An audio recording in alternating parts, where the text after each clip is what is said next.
Accomodate. Allora, Carmelo e Simona stanno insieme da 10 anni, sono 9 anni che convivono e hanno un figlio di 4 anni. Carmelo ama Simona ed è amato da Simona. Carmelo avrebbe tutti i motivi per essere un compagno felice e un padre felice se non fosse che quando lui incontra Simona lascia la casa coniugale dove viveva con la sua ex moglie e le sue 3 figlie.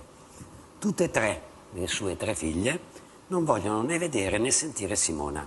Quando ho conosciuto Simona ero sposato, il matrimonio non andava bene, mi sono innamorato di lei, anche lei era sposata, lei dopo pochissimi mesi ha messo in chiaro la situazione col suo ex marito, io invece non riuscivo per le mie figlie. Carmelo mi ha detto, in tutti questi anni io sono sempre stato al volere delle mie figlie, dove mi volevano vedere mi vedevano.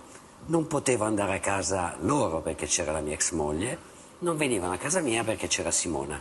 Le mie figlie le potevo vedere o per strada o in un bar.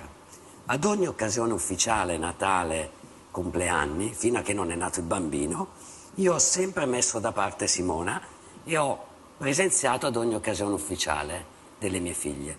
Non ho mai mancato al mantenimento, a tutte le esigenze economiche delle mie figlie. Io non gli ho mai detto di no. Gatina e Luca hanno accettato l'invito? Hanno tutti accettato l'invito tranne Marco e sono qui con noi, prego. Ciao.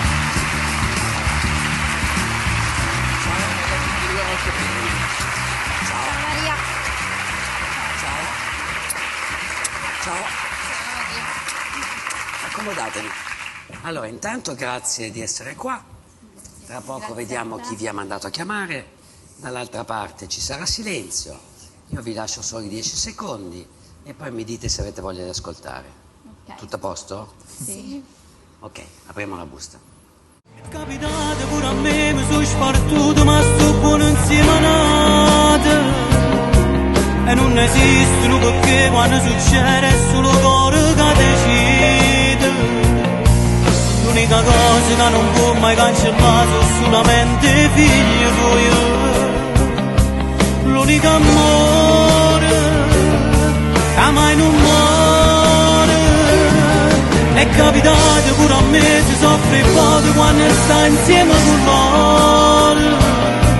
E dopo la ci accompagnati in un sorriso, io posso 1000 lacrime. Che non l'ha già capita, mi segnesse detto a me per tutta la vita. Solo un padre che si è separato, che sto qua